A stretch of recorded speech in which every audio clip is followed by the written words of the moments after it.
Boa noite. Boa noite. Vamos começar aqui mais um programa de segunda. Nossa série de programas para pensar. Oi, Babs. Oi, mãe. Vamos chegando aos poucos. Oi, Pedro. Nosso convidado chegou.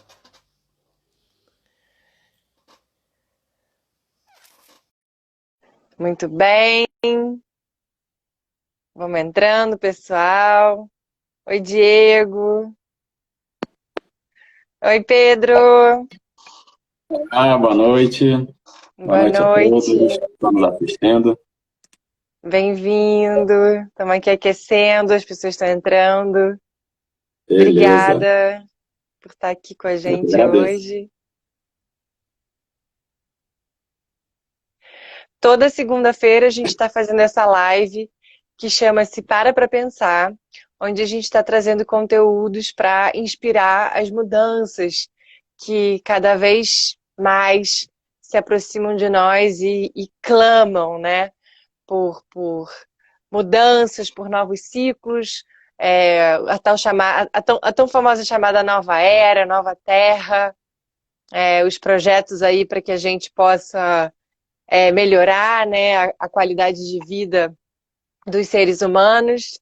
E eu admiro muito o trabalho da Nuclear, do Nuclear, da sua empresa, com seu irmão. É uma das empresas que está aqui ao meu redor que eu mais admiro em termos de inovação, respeito com a natureza, sustentabilidade na prática, né? Eu vejo que isso também é o estilo de vida de vocês, do seu irmão e seu. É, então, para mim, está sendo uma honra ter você aqui para a gente falar justamente de empreendendo um novo mundo, né? Que inclusive eu vou até fixar aqui. E aí eu queria que você se apresentasse um pouco para a gente, Pedro. Fala um pouco de você. É, Eu sei que você também tem você tem um estilo de vida também muito inspirador, né? Eu acho que isso também é uma coisa legal de você contar um pouco do seu estilo de vida e falar da Nuclear, do seu trabalho na empresa. Beleza, vamos lá. Primeiramente é um prazer estar aí, somando com você, a gente rumar para essa nova era. É, Bem, eu sou Pedro Hutman, eu sou sócio fundador da Nucleário. A empresa, os sócios são eu e meu irmão, então só isso já é interessante, que é uma empresa bem familiar. A gente sempre fez as coisas muito juntos, assim, nós somos muito unidos e acaba que isso reflete muito tanto no negócio quanto na relação de família mesmo. Nós crescemos desde bebê, assim, a gente cresceu numa cidade chamada Lumiar, que fica no interior do Rio de Janeiro, nas montanhas do Rio, onde, por sinal, a Olivia também está agora. Então, Lumiar sempre vai cruzando assim nas experiências da nossa vida. E eu acho que o ponto de partida da minha vida ter sido em Lumiar diz muito de como a gente está agora e como a gente está empreendendo nesse atual momento. Lumiar é uma cidade, uma vila, né? Tem mais ou menos 8.000 habitantes, eu acho, por aí. E ela é bem dentro da Mata Atlântica. Então, a gente olha ao redor e tem uma Mata Atlântica bem preservada, e isso dá muita diferença na nossa vida. É meio inconsciente, mas quando você está trabalhando com os passarinhos cantando do lado, e quando você olha ao redor e você tem uma mata, você sente o vento, você começa a entender melhor a chuva. É muito diferente a relação da natureza preservada numa cidade pequena do que no meio urbano, quando você está cercado de concreto, né? Então, quando a gente estudou aqui, ensino médio, coisa e tal, em Nova Friburgo, e a gente se mudou para o Rio de Janeiro, meu irmão foi primeiro, por sinal, nós fizemos a mesma faculdade, então ele é designer de produto, eu sou designer gráfico, E eu, designer e de produto moda. italiano, e a Lívia a gente se conheceu na PUC também, que também é um lugar com essa natureza preservada. Então, a PUC tem um riacho, por exemplo, que passa dentro da faculdade. Já está, digamos assim, dentro da área da Floresta da Tijuca. Então, tudo isso eu vejo que é uma grande diferença na hora que você está estudando, que você está trabalhando, essa relação com a natureza.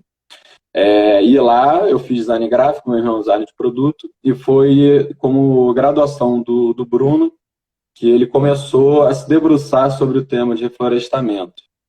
Ele começou a observar o contexto social de tudo que estava se fazendo em reflorestamento e começou a entender que tinham várias lacunas.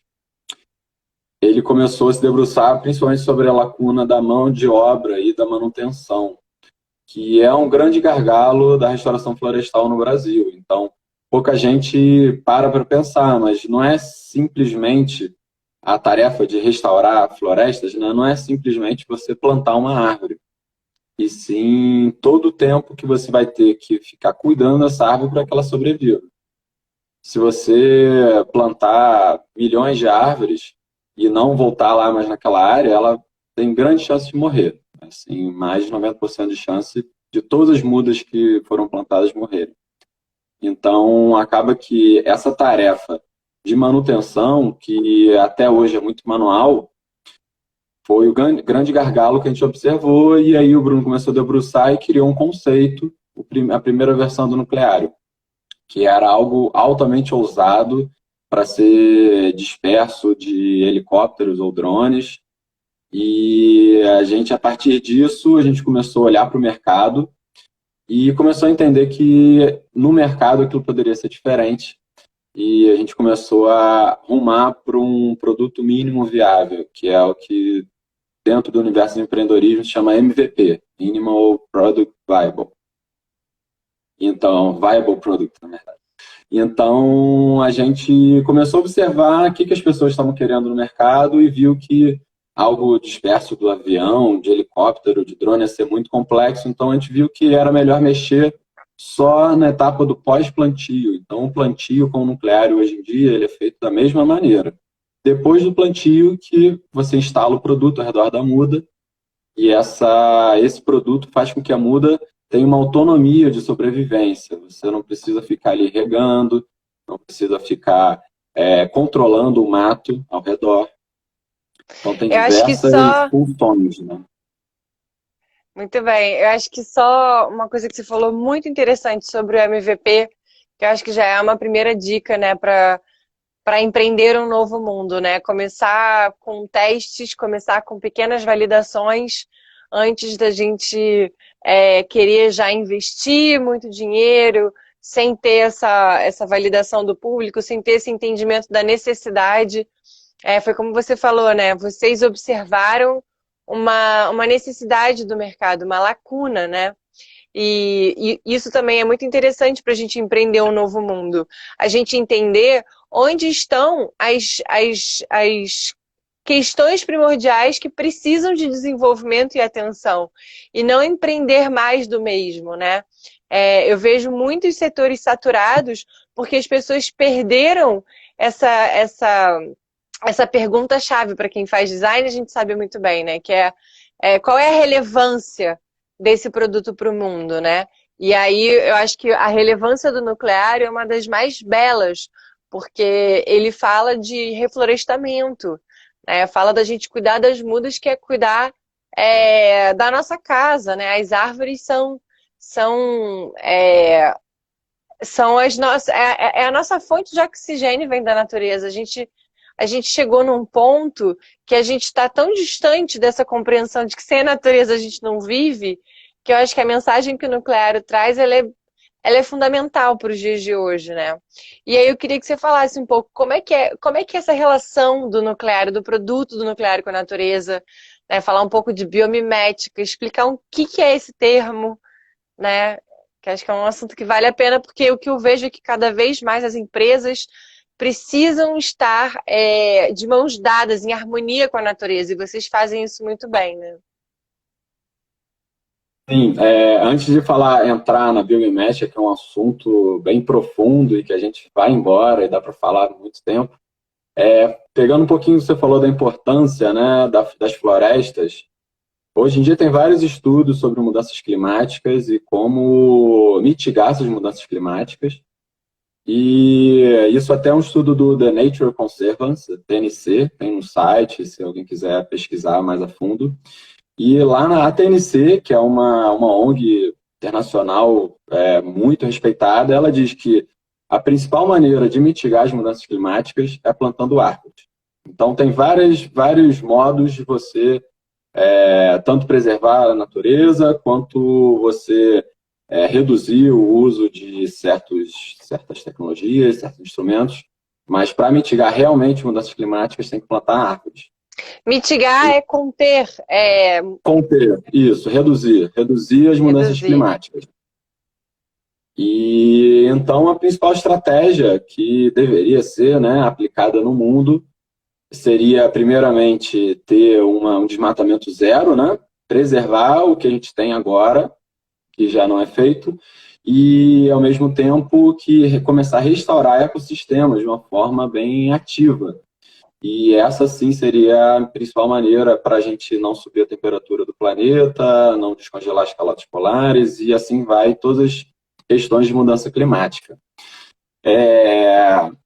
E além disso, né, as florestas não só fazem essa questão do sequestro de carbono, que faz com que reduza as mudanças climáticas, mas elas são a fonte das águas, principalmente, elas regulam o clima, elas também são o habitat de uma biodiversidade incrível. Então, quando você fala de florestas, tem várias questões de serviços florestais, como é falado o termo, que muitas pessoas sentem que isso existe, quando estão no meio de uma floresta, elas sentem, mas não fazem ideia. Então, é muito importante a floresta para todos os seres vivos do planeta Terra. Aí tá, né? Entrando até pegando o gancho da floresta. Essa coisa é interessante de a gente sente na floresta, mas a gente ignora, né? Vai entender esse ser humano que a gente é muito doido, né? Que a gente percebe a potência da natureza, a gente percebe o quão fundamental ela é para nossa existência, mas ainda assim a gente consegue ignorar. É muito doido, né? E aí, fala da biomimética, porque eu acho que é muito interessante que a biomimética ela vem justamente para dar esse tapa na cara, né? Do tanto que a natureza nos inspira, né? Do tanto que a natureza tem as respostas na altura dos nossos olhos, né? O estudo da biomimética, ela vem de uma fusão entre a biologia e o design. Então, é um termo que vem da década de 80, por aí, mas é um termo pouco usado e está crescendo no mundo de uma forma bem acelerada, mas mesmo assim são poucas pessoas que usam os conceitos práticos da biomimética.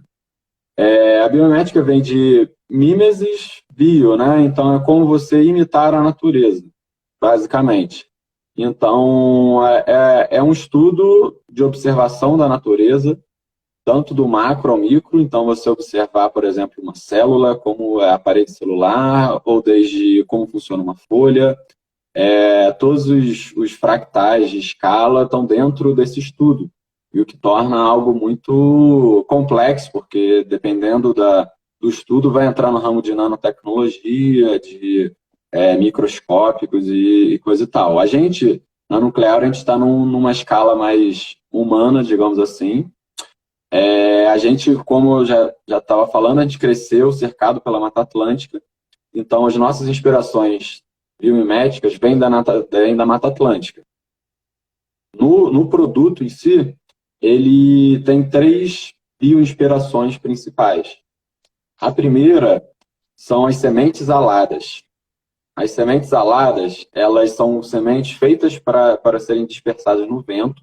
Então, elas são estruturas grandes e leves, em proporção ao tamanho dela, né? Então, com isso, elas conseguem se dispersar e ter resistência para se manterem no ar.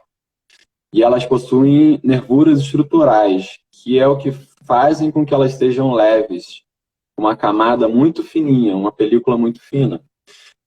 O conceito primeiro do nucleário foi muito usado as sementes saladas, e depois que a gente começou a pensar que ele não mais ia ter essa dispersão aérea, no MVP, a gente começou a olhar as sementes saladas como um modo de fazer com que o objeto fosse leve e, ao mesmo tempo, estruturado.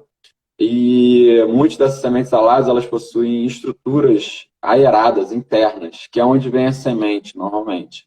Então, muitas dessas sementes, elas se abrem no ar e ali dentro tem a semente que vai realmente brotar, né? Ou seja, que fantástico vocês terem observado, né, o movimento da semente, né, toda essa análise, assim, realmente é prestar atenção nos detalhes que, quando a gente está na natureza, a gente não para observar a formiga, né, a folha, né, a nervura, o movimento que a folha faz quando cai.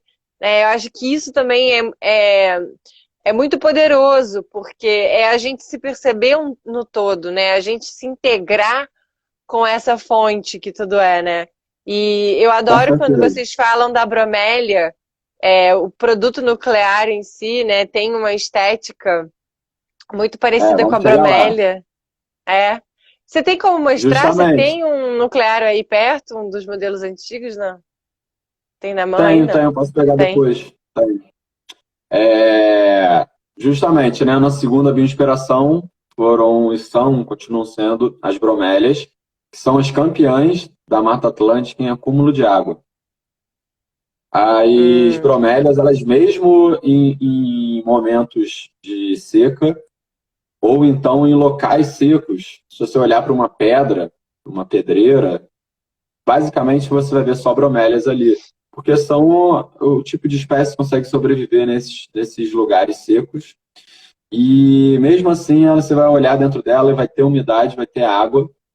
E além do que, elas acumulam a água, nutrientes e atraem biodiversidade. Então, você vai ver vários sapos, aranhas, formigas. Toda essa biodiversidade ela é atraída pela umidade que tem ali. A água é vida, né? Então, a bromélia ela tem essa capacidade e a gente está emulando isso. No nucleário, a gente tem internamente no produto, tem um tanque que acumula água da chuva e do sereno e vai passando aos poucos para o solo. E a gente tem notado nos nossos testes de campo que a gente está atraindo biodiversidade como a bromélia. Então, a gente está notando minhocas embaixo do produto, aranhas nas áreas internas, nas áreas negativas. Como todo mundo está ali contribuindo para o produto, né? Sim, coexistindo. Isso, tem um equilíbrio ali, né? O Bruno acabou de entrar. Oi, Bruno. Outro sócio fundador, nosso menino gênio. Muito bem. O Bruno é o cara do design de produto e é o nosso CEO, né? Está sempre nessa parte executiva, fazendo novas parcerias e justamente observando a natureza e observando as funções da natureza, né? Na natureza, um dos princípios da biomimética é que cada espécie, cada organismo, ela tem uma função ali. E na natureza sempre vai se acumulando funções. Lá na agricultura sintrópica também fala disso, na agrofloresta, de acumular mais de uma função no mesmo organismo, no mesmo lugar, né? Então, o produto nuclear é um produto multifuncional. Então, a gente está falando de várias funções no mesmo objeto para aumentar a resiliência do lugar. Isso é aumentar a chance daquele lugar sobreviver e do ambiente ficar mais fértil. Aí, bem, dando prosseguimento nas bioinspirações, a terceira bioinspiração... Bioinspiração é o termo que vocês usam. Tem vários termos, mas em português eu acho que fica mais fácil para entender bioinspiração ou inspiração biomimética, né? Tá. Então, a terceira inspiração biomimética né, a serrapilheira, que é um organismo como um todo que a serrapilheira, ela é a primeira camada do solo, de um solo São aquelas preservado, né, dentro folhas da floresta. secas ali, né? Sim, é uma camada de folhas mortas que quem anda no mato nem entende que aquilo ali tem uma função tão importante e até muitas vezes na cidade as pessoas ficam varrendo as folhas e limpando do solo e achando que é sujeira, né? Mas a natureza nada, não existe isso de lixo, tudo é um resíduo que se aproveita e vai reciclando, né? Então essa camada de folhas mortas, ela é a primeira camada do solo e ela protege o solo de diversas formas. Primeiro, ela protege o solo contra a alta insolação. Então, se tem muita luz e muito sol, o solo ele não fica seco. Ele também protege ao contrário, quando a chuva cai muito forte, uma chuva torrencial, quando tem a serrapilheira, como são várias camadas em diferentes locais e elas se sobrepõem, a água ela cai mais devagar. Quando a água cai mais devagar, ela mantém os nutrientes no solo. Quando tem um solo desprotegido, um solo degradado, a água torrencial, uma chuva torrencial, ela cai e infiltra muito rápido. Então, o solo é lavado, os nutrientes são perdidos no solo, e aí começa um processo de erosão cada vez maior, até você ver o que a gente está até acostumado de ver aqui no Rio de Janeiro, em Minas Gerais, no Brasil inteiro, que são as mossorocas, as erosões do solo. A, a serrapilheira, num solo preservado, numa floresta preservada, ela não deixa que isso aconteça. E uma terceira característica é que ela também atrai biodiversidade. Então, quando você começa a cavar aquela serrapilheira, você vê que tem vários animais, tem fungos também, micorrizas, que são muito importantes fazer as conexões entre as espécies arbóreas, minhocas, aranhas, formigas. E o nucleário, ele funciona basicamente como uma serrapilheira, porque a gente está normalmente colocando eles em solos degradados, em lugares que têm uma resiliência muito baixa. Então, o próprio local ele não consegue se recuperar sem a ajuda do homem. O homem destruiu e agora ele destruiu tanto o solo e o meio ambiente daquele local que ele precisa colocar energia ali para que o meio ambiente daquele local se restaure. Regenere, né? Para ele não consegue mais se regenerar sozinho, ele chega num ponto de baixa resiliência que ele não consegue se regenerar. E aí o nucleário, sendo um anteparo, o produto, agora a nova versão que a gente vai lançar, ele tem 1 metro de diâmetro, mais ou menos. Então, 1,8 m, né? Precisamente. Então, esse produto, ele protege o solo, ele fica na superfície do solo e não deixa que o sol bate no solo para que ele fique muito seco. Então, ele preserva a umidade do solo e quando cai a chuva torrencial também, ele segura os nutrientes do solo e mantém aquela umidade por muito mais tempo. E aí, uma consequência disso é o que a gente está vendo, minhocas embaixo do produto, e a gente tem alguns sensores de Adubando umidade. a terra naturalmente para a planta para a natureza se regenerar por conta própria com esse anteparo que está ali nutrindo, né? Agora, Pedro, eu queria falar um pouco sobre empreendedorismo, porque vocês estão empreendendo já há 5 anos, né? Mais até, né? Vocês estão nessa jornada, vocês são uma startup, vocês estão empreendendo no Brasil, eu que acompanho de perto, né? A garra que vocês têm para empreender, principalmente você, né? Que tem todo um método, está muito atento aos processos do empreendedorismo, né? Eu admiro muito isso. Eu vejo que quem está começando a empreender no Brasil, muitas empresas fecham porque não tem essa gestão, esse planejamento, essa organização que vocês aí têm muito, né? Assim, com tudo muito bem desenhado. Eu sei que vocês tiveram aí experiências com várias incubações, com vários projetos também que acompanharam o desenvolvimento do Nucleário para que ele pudesse ser hoje, né, uma startup estruturada. Mas eu queria que você me falasse assim, o que você vê, né, como empreendedor, o que que você acha que as empresas, que conselho você daria para as empresas, para as pessoas que estão empreendendo, olhando para esse futuro, né, para um futuro mais próspero? O que que você vê assim que são coisas importantes para quem está empreendendo agora, assim, para quem está começando a empreender para esse novo mundo? Beleza. É muito interessante falar de empreendedorismo, ainda mais no Brasil, né? A gente é um ponto muito interessante de empreendedores, né? A gente tem a todo momento empreendedores no Brasil e os empreendedores brasileiros têm muita resiliência, né? Muita resistência, garra, porque eu vejo que é uma natureza do brasileiro. Então, muitas empresas brasileiras conseguem resistir, perseverar pela resistência do brasileiro. E eu acho que isso é um pouco até pelo nosso cenário. Então, o cenário brasileiro, ele não ajuda o empreendedor de diversas formas. Então, o governo não ajuda, as leis não ajudam, e o mercado, de certa forma, também não ajuda. Valoriza muito mais os grandes do que quem está começando. Então, é difícil. Empreender é sempre o caminho mais difícil. Esse ponto é interessante, que eu acho que tem muito a ver com esse chamado da nova era, da gente começar a empreender, primeiro, local, quanto mais local, melhor, né? E... Oi, tá aí? Travou E aí, segundo... voltou. Ah, tá. Então eu acho que o primeiro ponto que é interessante da gente pensar nesse novo empreendedorismo é empreender o consumidor, né? A gente, como consumidor, começar a consumir mais localmente, né? Eu acho que isso fomenta muito, ajuda muito quem está começando, os novos empreendedores. A gente apostar nos pequenos, né?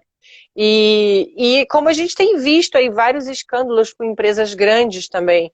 Então dá uma boicotada por quem não está fazendo por merecer, né, Pedro?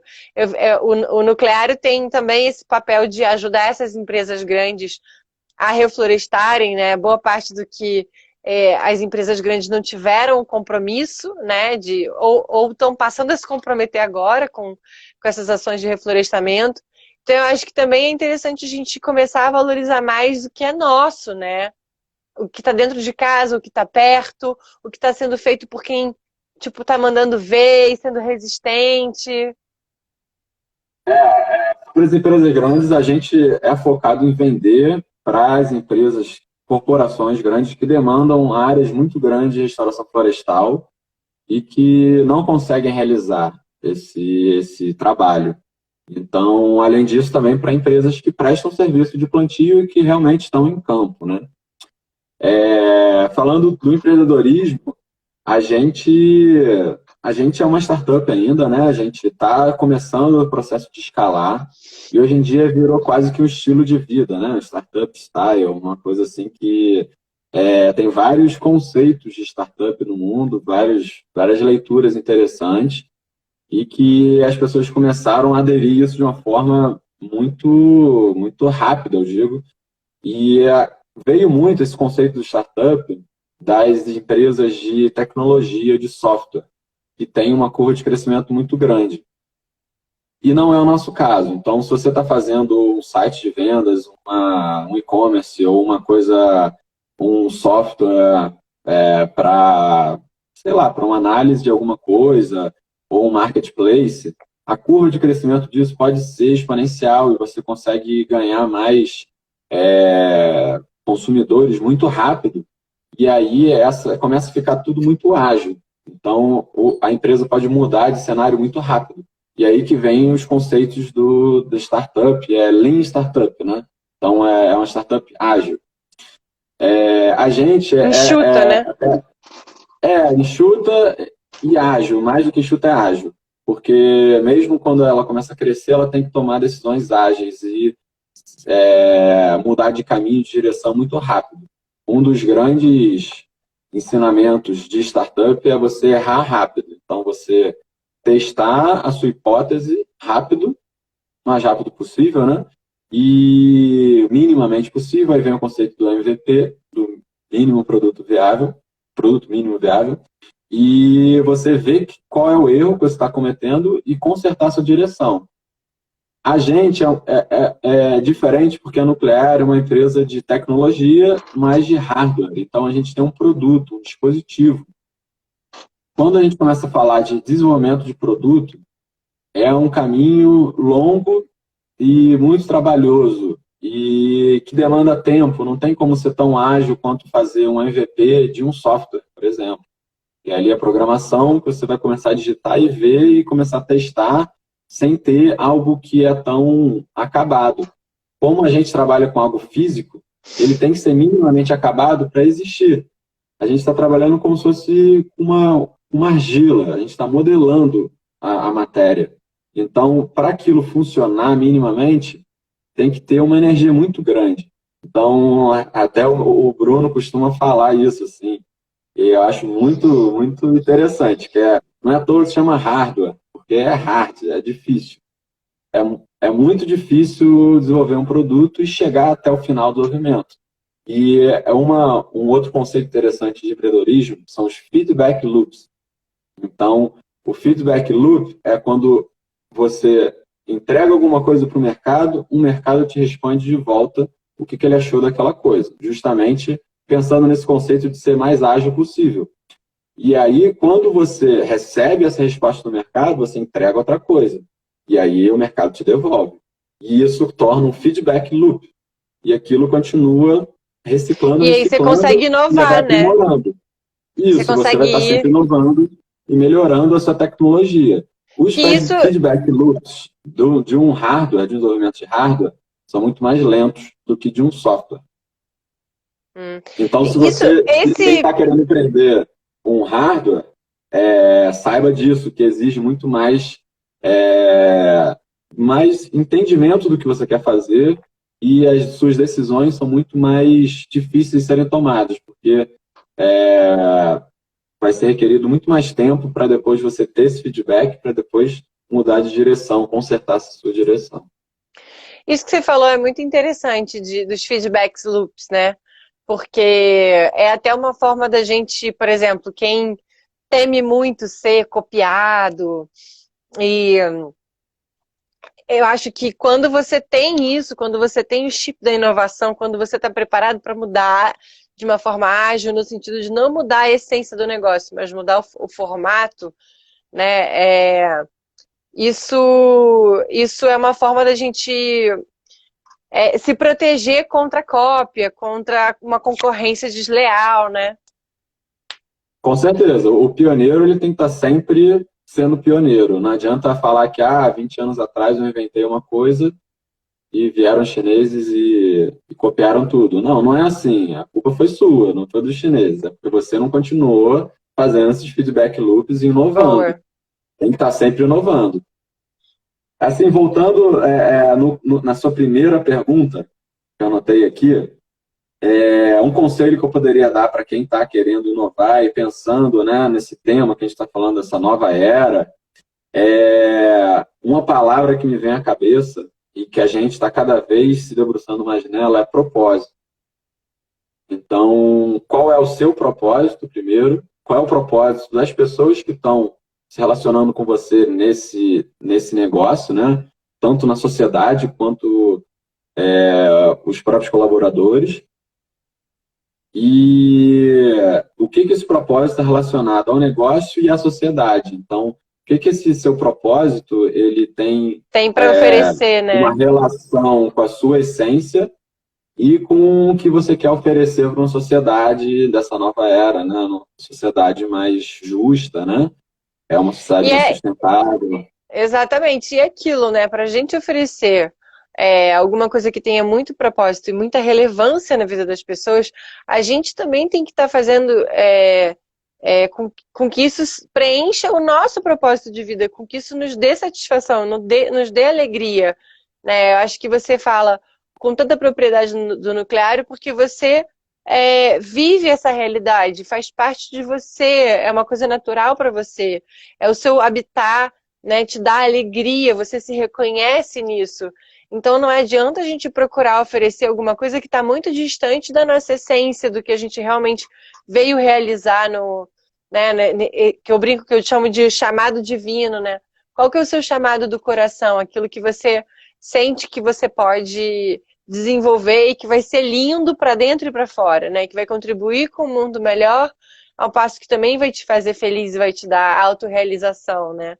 Acho que isso é muito esse primeiro chamado para empreender uma nova era, empreender um novo mundo. Pedro, e você que é um cara também que está sempre olhando aí as tendências, os movimentos, futuro, as inovações, o que você vê assim, tipo, me fala um pouco assim, o que você vê que são oportunidades de empreendedorismo, assim, o que você vê que de repente está aí pipocando, nos próximos anos vai começar a ficar mais interessante? Aí você diz de uma maneira geral, Pode ser de uma maneira geral, pode ser no seu segmento. Eu me lembrei muito daquela conversa que a gente teve de futuro, da robótica, né? Desses elementos assim mais de tecnologia e inovação, das empresas estarem usando mais a tecnologia artificial. Me fala um pouco o que você pensa sobre isso, assim, porque eu acho que isso é uma coisa que está vindo aí, né? a inteligência artificial já é uma realidade, né? Muitas pessoas já usam mais do que a gente imagina. Só que, ao mesmo tempo, a inteligência artificial não é muito bem o que a gente imagina de um filme do Eu, Robô, aquelas coisas assim, de uma robótica avançada. É muito mais simples do que a gente imagina, do que a gente tem como um arquétipo mental.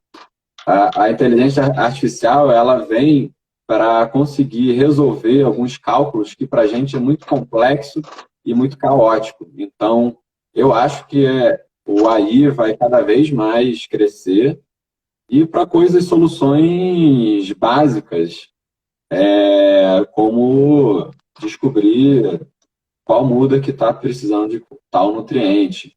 A gente está no momento agora de uma crise global, né, de quarentena, então eu vejo que o mercado da internet, de modo geral, vai crescer muito. Então, o e-commerce, tudo que é e-commerce hoje em dia está sendo mais valorizado. Não é o nosso caso, mas a gente está pegando uma necessidade muito grande, uma dor, né, muito grande. Então, vários de nossos clientes que a gente tem contato, eles continuam fazendo as ações de restauração florestal, porque é uma coisa que não dá para parar. Se você abandonar um projeto de restauração florestal no meio, você vai perder tudo que você já fez. Então, são coisas que é um trabalho que está sempre eminente ali. Não tem como parar e cada vez vai ter mais. A demanda global é muito grande. Isso do nosso setor, né? Então, também é um setor que está crescendo, cada vez vai ter mais a área de restauração florestal e até essa parte de jardinagem, por exemplo. Tudo que está relacionado com a conexão com a natureza, eu acho que, de uma forma ou outra, agora a Tá gente, cada vez mais em eu digo alta, até né? da década de 90, anos 2000, está crescendo, as pessoas estão despertando, mesmo ainda sendo uma minoria, uma grande, imensa maioria, tem aumentado, né? A procura de coisas relacionadas à natureza. E antes as pessoas achavam que era uma tendência, né? Que era algo que ia estar do lado. Ah, tendência verde, até muitos começaram a fazer o A greenwash, coisa e palavra é tal. ecológico, né? Ecológica, tendência ecológica. Hoje em dia a gente sabe que não é uma tendência, é algo que é uma consciência, é algo que veio para ficar e que, na verdade, permeia qualquer produto, qualquer serviço. Então, não é algo que, essa tendência é ser ecológico, vou botar minha logo verde. Não é muito por aí. É, muito É bom esse muito termo que mais de você falou, propósito, como a gente estava greenwashing, né? falando. Greenwashing, que é esse termo que todos nós temos que estar ligados quanto consumidores, que são as empresas que declaram de forma falsa, que se colocam como sustentáveis, e quando na verdade não são, porque sustentabilidade precisa de você tá trabalhando três pilares, né? O econômico, social e ambiental. Então não basta você ter uma embalagem reciclável para você se declarar sustentável, né? Exato. Isso aí. E vem cá, eu queria saber, voltando um pouco para a coisa do empreendedorismo no Brasil, eu queria saber se você vê alguma vantagem de empreender no Brasil, ou se você pudesse escolher, você ia empreender em outro lugar. Assim, eu acho que é mais fácil falar as desvantagens, né? Mas eu acho que no meio disso tudo, como eu falei antes, né? É interessante você ver como nascem empreendedores aqui com uma resistência muito, muito grande, porque nascem no meio da desvantagem, né? Igual um cactus no deserto, né? Então, se a gente está sobrevivendo no ambiente semiárido, a gente é uma espécie campeã. Então, a gente se destaca mais. Então, o empreendedorismo brasileiro se destaca no mundo. Só que é muito difícil. A maioria das empresas aqui, mais de 100%, declaram falência antes dos 2 primeiros anos. Então, como aqui, no mesmo modo que aqui tem muitas empresas novas sendo criadas, tem muitas empresas morrendo. Então, é interessante o contexto aqui. Só que, assim, tem horas que dá vontade, né, de estar em outro país, países, por exemplo, europeus, que têm realmente uma eles realmente investem em inovação. Aqui, uma década atrás, até estava se tentando investir em inovação, mas nos últimos anos, e não estou falando dessa mudança de governo, não, não é nem pensando polarizado de um governo ou outro, esquerda ou direita.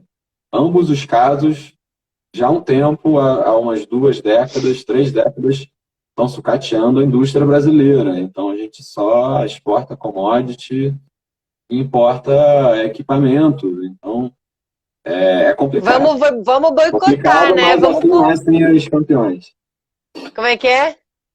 É bem complicado o cenário, mas assim nascem os campeões. É como na natureza também. Os que resistem, os que sobrevivem Isso são os aí. mais fortes, né? Isso aí. Muito bom, Pedro. E me fala uma coisa então para a gente fechar, que a gente tem só mais uns minutinhos.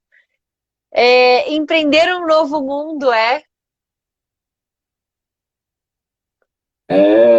Alinhar o seu propósito com o propósito da Terra. Muito bem, E concordo. Também, compartilhar a sua energia, né, com a Terra, né? E entender que tudo é recíproco. exatamente. Que a gente faz parte de um todo, né? Que a gente é um só coração e que não é blá blá blá. A gente precisa despertar de uma vez por todas para esse chamado de viver mais integrado com a natureza, de uma forma mais respeitosa, honrando a sabedoria que vem da terra, né? Honrando a sabedoria que vem da formiga, da cobra, da folha, da aranha, né? E se colocar como do lado, né? E não superior, não acima, né? Eu Isso, acho que esse exatamente. é um dos principais chamados para a gente empreender aí uma nova realidade. É, essa coisa do propósito também. Por isso que a gente vem nessa onda dos últimos 10 anos falando tanto sobre propósito, propósito, propósito, porque eu acho que tá todo mundo despertando para essa necessidade de você realmente fazer alguma coisa relevante, né, significativa para o seu mundo ao redor. E acabou, acabou, não sobrevive, né? Não sobrevive quem é vazio, não sobrevive quem está copiando, não sobrevive até quem está exportando, né? A gente tem que trabalhar no nosso solo, na nossa terra, no nosso país, fortalecer a nossa economia, se contribuir, se ajudar, né? E pensando fora das barreiras também. A gente, no nuclear, a gente nasceu pensando como uma empresa global, né? Então a gente está focado no Brasil, focado primeiramente na Mata Atlântica, e agora a gente já está já olhando para todos os biomas brasileiros. E a demanda global, tratando-se de restauração florestal, é imensa. Então a gente está conectado com alguns parceiros e abrindo conexões nos Estados Unidos, no Canadá, na China, na Europa. E é muito importante isso, porque a fronteira é algo humano, né? É do entendimento humano. Na natureza não Com existe essa tipo de certeza. fronteira. Com certeza. Por isso que cuidar da Amazônia é não só importante para o Brasil, como para o mundo, né? Com Cuidar certeza. da... Todo mundo. Muito bem, queria te agradecer. Obrigada pela tua sabedoria, pelas tuas palavras, Valeu. pela inspiração. Mandar um beijo aí pro Bruno também. E queria saber se tem perguntas. Muitas pessoas vieram, passaram, a gente acabou falando mais, abrindo um pouco para pergunta. Mas essa live vai ficar gravada E e aí, também pode falar. para quem quiser saber mais de biomimética, tem uma instituição que a gente ganhou um prêmio também mundial e a gente começou a se debruçar sobre a organização deles. Eles são assim exemplares, elas, né? Praticamente só mulher lá. E é a Biomimicry Institute, então é um Instituto de Biomimética. É a principal referência mundial de biomimética, então vale a pena dar uma olhada no site. E eles têm um site muito interessante que se chama Ask Nature, Pergunte à Natureza.